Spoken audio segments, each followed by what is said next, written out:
Welcome back, everybody, to Dracula 3 Path of the Dragon. We left off just arriving in Budapest, where I have met my new friend, Herman von Bergen, 1820 to 1913. A man who is rather busty. I'm so clever. This is no time to leave. I figured that was the way to go, but alright. Oh. Ooh, nice door.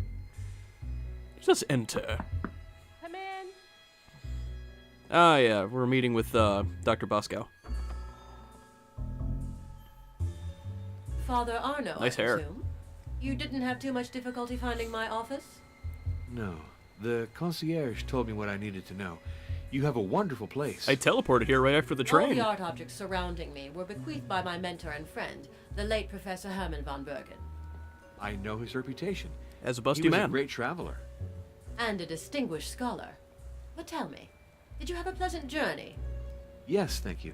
I admired the Transylvanian landscape, then I fell asleep. And you've come from Transylvania? From Vladiviste, to be precise. The homeland of Vlad the Impaler.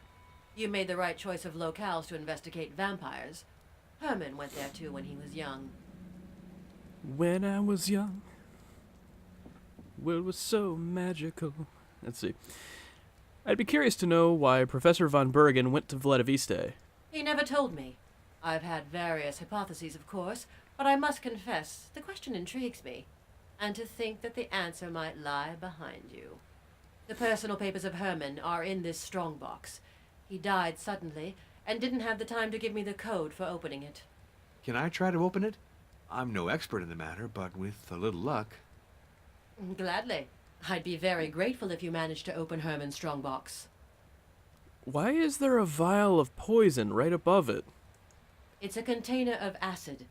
If anyone tries to force the strongbox, it breaks and destroys everything within it. Ah. Okay. Thanks, lady. Ooh, he has a loot. Vespera. I don't know what that is. Probably should have looked around for clues first, huh? Okay, so it makes a sound.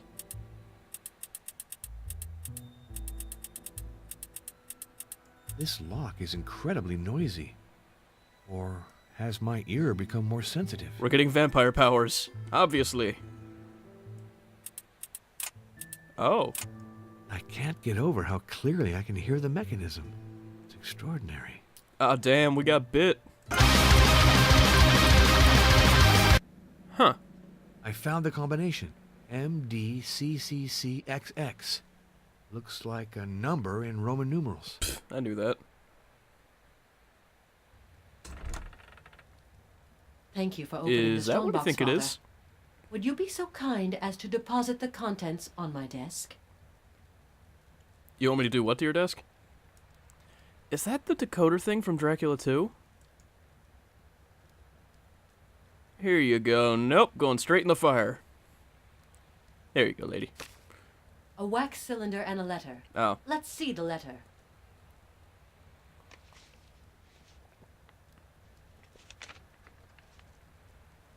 Very interesting. Are you familiar with the name of Bram Stoker? He's the author of Dracula. I had the opportunity of perusing his novel. This is a letter from Mr. Stoker addressed to Herman. Oh. Read it, please. You totally didn't read that. You skimmed that, if anything. I have a hard time believing anyone can read that fast. Okay, 3 pages. No big. Bram Stoker, Elysian Theatre, London, March 3rd, 1894. Dear Master? Okay, Dear Master. I must admit that your last letter caused me some grief. I hereby hope to reassure you, and above all, convince you, that I did not misuse the fascinating history that you recounted to us at Beefsteak Club. First rule of Beefsteak Club, don't talk about Beefsteak Club. Above all, please know that I have never doubted the gravity of this matter. It is precisely for that reason that I have found it a good source of inspiration. I understand that you do not wish to be troubled, since all you did to perform your duty. However, during that memorable meeting at the club, you most certainly suggested that we employ prudence and discretion, but you do not require us to keep an absolute secret. But he heavily implied it, dude. Why act in such a manner if not because you wished, in one way or another, to warn humanity against the terrible danger that you had faced? And is this not the real reason for which you confided in us? Or if it is possible to... Okay, I'm tired of reading this. He wrote Dracula based on the stuff that Kruger told him. Or not Kruger, but whatever his name was. Consider, however, that I moved the action from Transylvania to England, blah, blah, blah, blah. Okay, he misused information to write his book. Information regarding Dracula. So then Stoker was inspired by a story told him by Professor von Bergen, the story of events that had taken place in Transylvania. Perhaps in Vladoviste? It's probable. Did you know that Professor van Bergen knew Bram Stoker? Yes, but I ignored all the details that are recounted in this letter. I only knew that Stoker had cited Herman among the sources inspiring him, and Herman was not flattered. Had the professor foreseen the novel's success? In no way. One day he told me, speaking of Stoker, that irresponsible man didn't understand half of what I told him. He's peddling errors that could cost people their lives. Fortunately, his book will be quickly forgotten. Yeah, nah. That book's gonna be pretty damn popular. No one will actually read it, but they'll watch the movies and get the gist. Huh, so I guess in a way the book was forgotten. The book was forgotten, huh? What is the source of belief in vampires? The first trace we have stems from ancient Babylon. Ooh, The do creation Babylon. poem contains sinister allusions to Lilith, the unappeasable, who sucks the blood of newborns. Several centuries later, the Odyssey evokes dead people who crowd together to drink at a blood-filled ditch. But it's in Europe, beginning in the 14th century, that veritable epidemics of vampirism are described. They would continue until the 18th century, a period which left us much written testimony. For example? The famous Visum and Repertum report, written in 1732 by a retired Austrian military doctor. In it, we learn in abundant detail how Serbian peasants open a vampire's grave and execute him by driving a stake through his heart. What an energetic method. It's very widespread. In Russia, they use an aspen stake. In other places, it's made of hawthorn, from which Christ's crown of thorns was woven. Interesting. So vampires don't like Jesus? Belief in vampires must lead to much desecration of graves. It has to. Reports describe hundreds of grave openings. The vampire's cadaver is identifiable because it's perfectly conserved. It often appears swollen by the blood it has absorbed. The blood stains its clothes, its nails, or its mouth. It's sometimes so abundant that it overflows the coffin. You know, it's kind of funny. I had heard that a long time ago. Well, not too long ago, like maybe as soon as a couple hundred years ago, or as recent, I mean. As recent as a couple hundred years ago, they actually buried graves with cement to keep the dead from rising. They were so paranoid, you know? I don't know. I just thought it was related. You speak of vampires as if they existed. Reassure me, you don't really believe in them, do you? What do you mean by believe, Father? I mean, do you think that vampires have a real, objective existence? Real or objective? You must choose, Father. Because the only immediate reality is subjective. The rest are just hypotheses. All Getting right, into some your viewpoint philosophical is shit here. unassailable. So let me reformulate my question. According to you, has the existence of vampires been demonstrated? Jean-Jacques Rousseau said, "If ever there was in the world a warranted and proven history, it is that of vampires. Nothing is lacking. Official reports, affidavits of well-known people, of surgeons, of priests, of magistrates. The evidence is most complete." Yet all these stories and affidavits seem very confused to me. I sense nothing coherent behind it all. Didn't you say yourself that the traditions don't agree? Don't take the legends literally. I think they are the deformed reflection of a truth. That is even more horrible. This book, The Lords of Twilight, is the most rigorous volume ever written on vampires. Open it. Oh, we don't have to read the whole thing, do we? Alright, The Lords of Twilight, or the Fulfillment of the Race.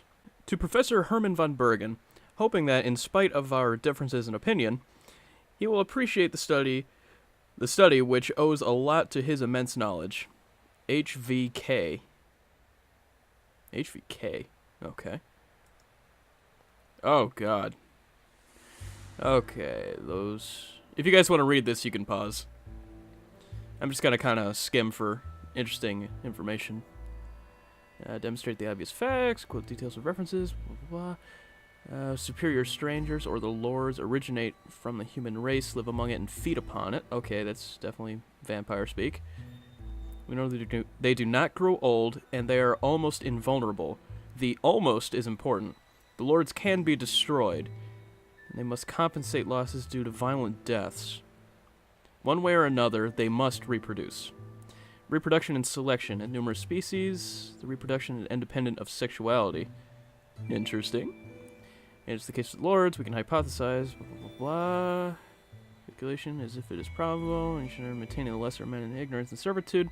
They must renew their own numbers as to not become weak. Okay. So they make zombies, essentially. Slaves. Much like the people we met in the last few games. However, the reproduction of virtually immortal species must be strictly limited, or the food, the human cattle, will soon become insufficient. Hey, they talked about this earlier. Thus, it is impossible to accept the immortality could be transmitted through a simple bite as a contagious disease. Such a belief is constantly refuted by the facts. Okay. The manner in which the lords complete their ranks is entirely different. It is a process of selection and cooptation that sources 15th century after the Path of the Dragon. The initiatory journey offers the human being who undertakes it a chance to transcend his condition in order to join the lords. Okay, so the Path of the Dragon is an initiation rite to become a vampire. Cool. Marked by trails along the way, it finally brings the candidate to the presence of one of them. Dracula. If it is the latter's pleasure, the human receives the baptism of blood which confers immortality. That which a Christian author referred to as the power to live beyond the grace of God. Blasphemy! Path of the Dragon. The trials of the path are crossing points of the real, symbolic, and the magical. They are tremendously selective, and if it happens to the exceptional being, blah, blah, blah, blah, blah. The path received its name in honor of the most remarkable lord in history, Vlad Tepes Dracula, the Dragon. It is therefore certain that the prince traveled the path, and it is highly probable that the others later followed it up to him. Okay, whatever. That sounds kind of cool, though. Vlad, however, is not the first one. The path existed before him. Okay. Cryptograms, blah, blah, blah. The first link. This sounds interesting. But if there's an uninterrupted chain of lords that leads up to Vlad Tepes, which of them is the first link? Text as old as writing itself suggests the name of Lilith, the killer of babies. Oh. Looking like a serpent, the demon of Twilight who had been a human being but escaped the condition by rebelling against God. Interesting.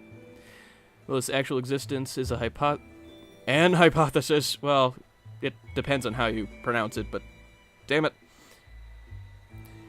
To be considered. Act incarnation of the thirst of power that constitutes transcendent part of the human heritage. This feature, pushed to the extreme, characterizes the race of lords, born in the midst of humankind in a way entirely comparable to the phenomenon of separation of the species described by Darwin and his disciples.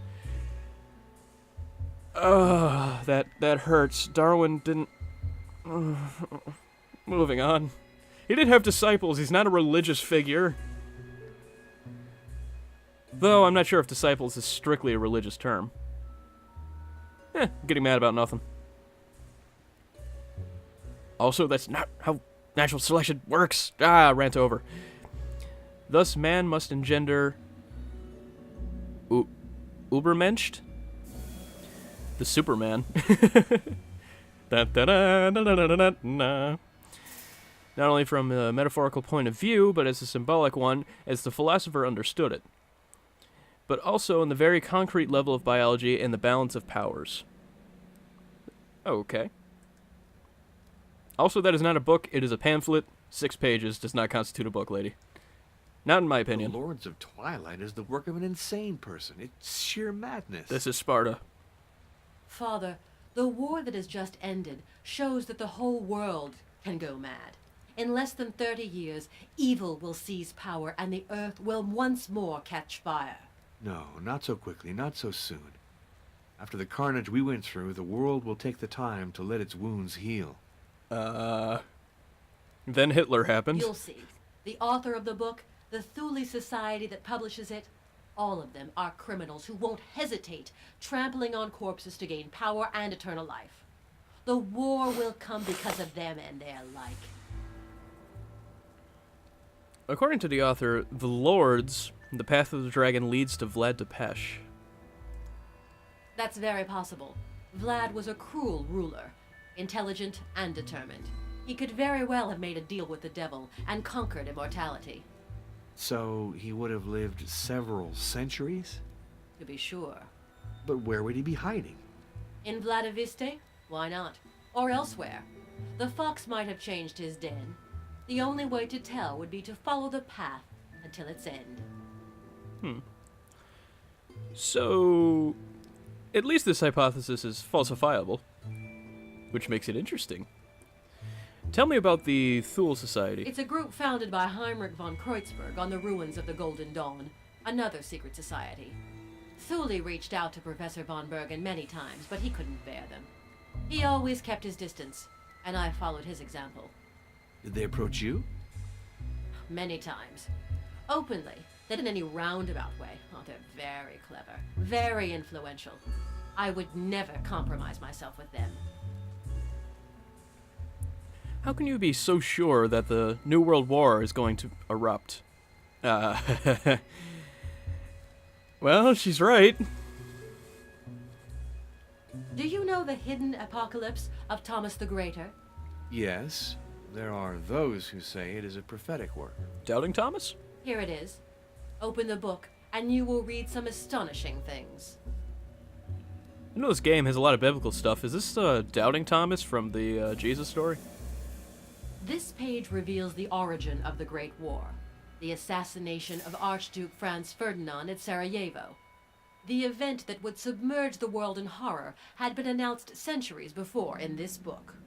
Really? This page, you say? Forget the direction you ordinarily read in. Try to compose words vertically or diagonally. See? Casus belli. The cause of the war. Exactly. The prophecy contains 2 other terms that cross the first one. Look for them, and you will find the date and place of the assassination.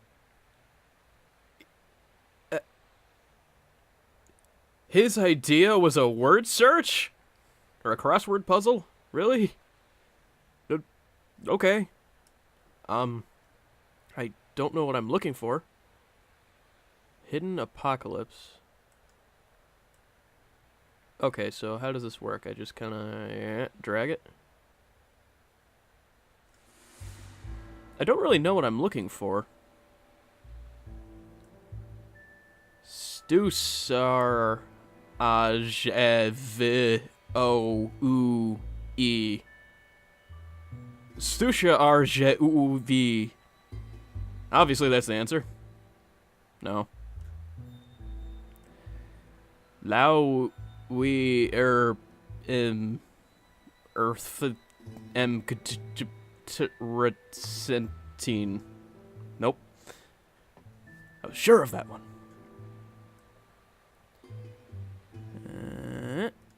Nope. Well, I don't know these words, first off. I don't know this...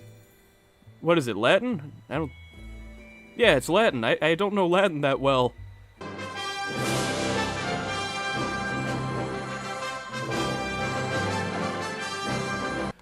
Okay, so one of them's Roman numerals. MCMXIVC.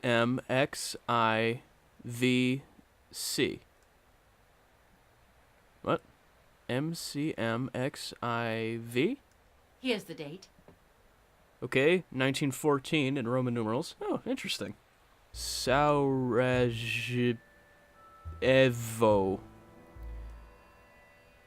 Oh, wait, no. How would you pronounce that in Latin? It'd be Sarajevo. Here's the place. Everything's there. In 1914, in Sarajevo, the incident that caused the war occurred. It can't be a coincidence. It's very odd, I grant you that. That's the past. Now let's discover the future. You see, Let's not. on this page, the Thule Society is clearly designated. Its name is associated with Coitus, which means massacre. To know more, look for connected terms. Look, can't you just solve this? You already know the answer. M to the I for the date. No, go back. Go back up. Yep. M to the I. 1936.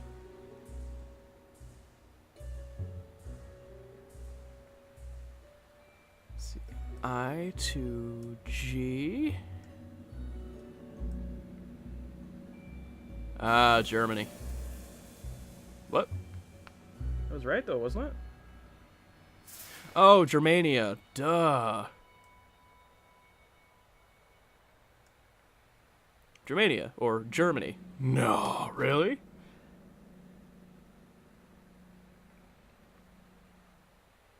Then, whatever this is, going down to A. So now everything is clear.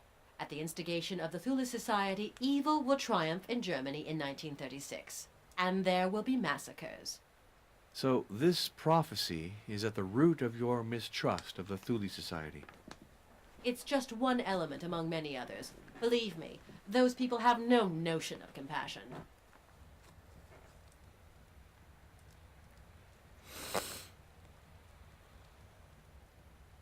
What do you think of the famous Path of the Dragon? Or, what do you think the famous Path of the Dragon consists of? I see it as a way to force destiny, to attain, thanks to the Force, spheres forbidden to man. The Force. How could that be possible? Father, you are well placed to know that sacraments of good exist. You must accept that there are also sacraments of evil, handed down from time immemorial. If they do exist, these sacraments can only be dangerous illusions. They do exist. 7 of them. 7 stages of the same route. 7 trials to change a man into a bloodthirsty monster who pretends to deal with God as an equal. The keys to the Path of the Dragon are hidden in ancient documents. Take this occult work. It contains an illustration that I would ask you to examine carefully. Okay, yeah, this is the part that I need to use the walkthrough for because our magnifying glass doesn't work. I know that painting. I saw it very recently. It's Raphael's crucifixion scene. Although, no, it's not precisely the same work. Excellent memory. It is indeed a copy. We shall point out the differences with the original one by one.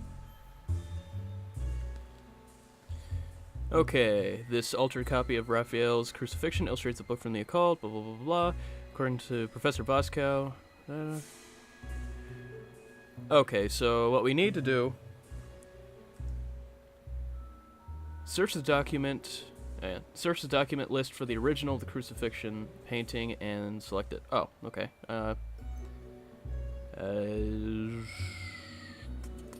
Let's see. Crucifixion thingy.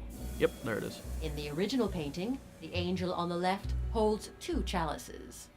To be sure. I remember that very well.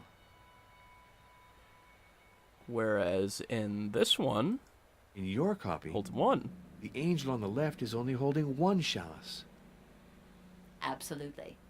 That's the most flagrant difference. There's another one, but you'll need a magnifying glass to see it.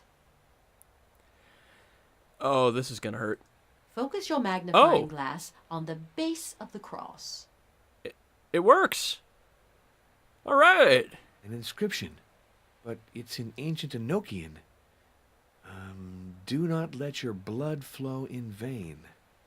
A strange locution. What meaning do you ascribe to all this?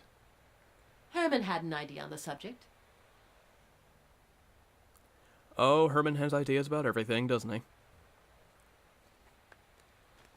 And let me see here. There's another difference. Get the magnifying glass. Move it to the part across. Okay. What does the good professor say? These variations between the two versions of the crucifixion are troubling. You say that Professor Van Bergen was able to interpret them? Herman was convinced that the variations in the documents revealed the secrets of the path. Imagine yourself as a copyist, seeking to transmit a message to initiates. Two methods are possible. Either you add an element to the original, or more subtly, you remove one. The chalice? Yes, it's absent from the copy, and I think it's a way to draw attention to it. Wait. The devil leaves his signature in its absence, Herman said. Then the chalice is important. An object is associated with each stage of the path. I'd venture a guess that the chalice is one of them. There are 6 others to discover. What happens at the end of the route? The initiate must accomplish one last rite.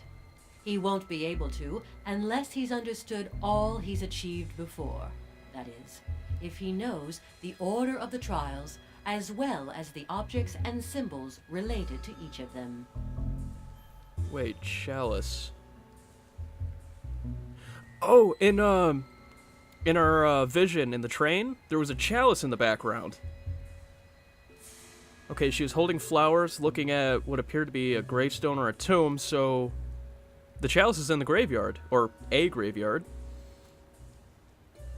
Why use the crucifixion, a sacred work, to blasphemous ends? They're evil. They're self-professed evil. Why would you ask that? If you want to transmit forbidden knowledge, it's an advantage to plagiarize sacred art. Your copy will be piously conserved by simple folk who don't even suspect what you've hidden there. And your message will go through the centuries, understood only by those to whom it is addressed. Your spiritual brothers, the initiates. It's like an evil inside joke. They say your library is remarkably rich. Okay, bit of a red herring. That's true, but it's very hard to find one's way in it. Herman had a very particular way of storing his books. Let's say he classified them more poetically than functionally.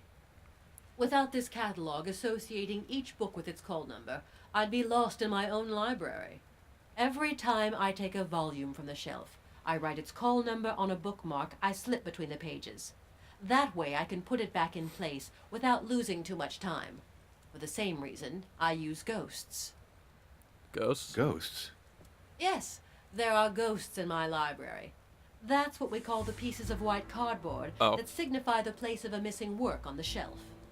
Professor, I don't want to take up too much of your time. This visit was most interesting, even if, I must admit, your opinions hardly go in the sense my hierarchy expected. It's regrettable that the Catholic Church is so rigid. But even if the existence of vampires may be doubted, the existence of the Thule Society is unquestionable. Beware of it, Father. I'll gather some documents that will show you all of the malevolence of this organization. Where can I send them to you? At the Vladovista Inn, if you'd be so kind. Thank you for receiving me so graciously, Professor. I wish you a safe journey back to Transylvania, Father. I'll keep you. What an astonishing conversation. It's as if this woman lived in another world. I'll have to test some of these arguments on Professor Kruger. I'm curious to know his opinion. Well, that was convoluted. Oh, wait, hang on. I want to check something. I want to try using this instead of the walkthrough if I can. Let's check with Jesus. Hello, Holly Bibble. You will fear neither Lilith, terror of the night, nor the arrow that flies by day, nor the plague that stalks in darkness, nor Keteb, the curse that destroys at noon. What the hell does that mean?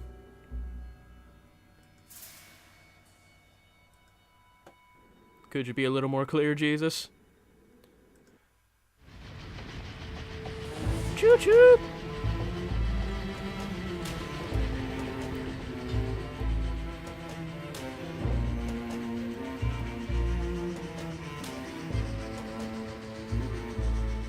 Yeah, there's Vision again. Or you see, well, it's behind her now, but the chalice is in there. Right there, under the elbow. Yeah, there it is.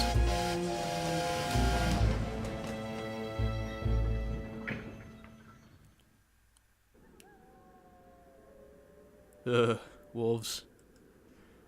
I've got to see Janos and Stefan. They'll surely be curious to know how my conversation with Professor Boscow went. But first, let's stop at the inn to see if I've received any mail. Okay. Boop. Okay, where did my received mail go? Here? That's the outbox for the mail. I knew that. Where's the inbox? No point persisting. No one's here. Oh.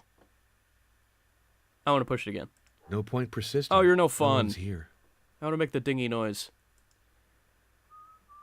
Stefan Luca is in the parlor. Let's go greet him. I don't trust a casual whistler. Hello, Father Arno. What news? Ooh. I've just come You're in from the other chair. Budapest. I saw Professor Boscow, and I have to confess that she shares some of your ideas. You see? Are you ready to help me at last? When do we leave for Turkey? I don't think that my superiors would appreciate that initiative. However, I promise that I'll think about it. Very well. I think I'll have to venture onto the path of the dragon alone. You gon' die. Do you know Professor von Kruger? Don't you yawn at He me. used to correspond regularly with Martha before the war. He didn't believe in vampires. According to him, the victims were sick people who needed to be cured. Martha shared his opinion at the beginning. It was during the war that she understood the truth. Mm-hmm. And you don't think in a time where, I don't know, there's a shit ton of stress from war, that her opinion might be skewed a little bit by emotion? Just a little bit? A little bit? I know she's right, I'm just saying that's something you have to consider. I can see that I haven't convinced you, Father. But I'd still like to ask you something. Sometimes I'm scared, you know, scared of the powers I'm challenging. Of course, I do have my Medal of St. Dimitri, but I'd also like to have your blessing. You should know that, at our hostess's request, I've already blessed the room you're sleeping in. Oh? Well, that is reassuring. Thank you, Father. You yourself, not gonna bless you. Not even if you sneeze. Nope. Nope, nope, nope. Okay, let's do one more thing before we end the episode. What do we have? Herp. Go to the end, talk to Stefan.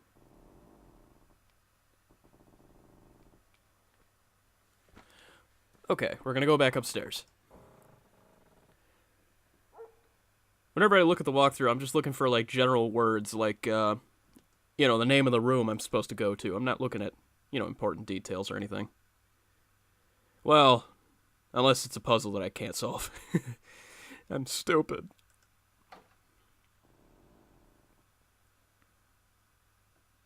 Mm-hmm. Mm-hmm. Nothing in... Oh, there's a thing on the thing. There's a thing on the thing. A package from the Vatican. It must be Vlad Tepesh's biography that Monsignor Briganti sent me. It appears that the return address is... Jesus? Okay. Appreciate Dracula... Vade? I don't know. I don't speak German, I'm sorry. I just don't. A prisoner of the Turks, Vlad Tepes regained his freedom and rose to the throne. The same year, he ordered an execution of the Vivode Vladislav, who had been the ruler of the land before him. Oh, but okay. I guess that's it. Next. Okay, the screen's like flipping out, man. Nope. Freaking out, man. Okay, also he invited all the poor of the land to partake in a big feast, and when they finished eating, he had them all burnt inside of a church? Okay. Ooh, I have to ask, at the dinner, was there steak? Get it? Steak, vampire, yeah, whatever. No one likes me. Okay, Turkish ambassadors greeted him without taking off their headgear, saying, "This is our custom." "Very well," he answered. "I will reinforce you in your custom." He then thanked them, but he had them seized and had their headgear hammered onto their heads with large iron nails. This is how he reinforced their custom. Damn, dude. Psycho! Wait, is there anything else I needed to read? Next. Nope, down here. Next. Oh, well, okay. We learned that Vlad Tepes was a little touchy about manners. I really would like to move this wardrobe. Okay, let's move this wardrobe. This is a particularly heavy piece of furniture. No way to just slide it. Where's the hammer? Let's check the room we blessed. Which I think was... Yeah, it's this one, right? No, it's this one, I do believe. Uh-huh. Oh. St. Peter strikes again.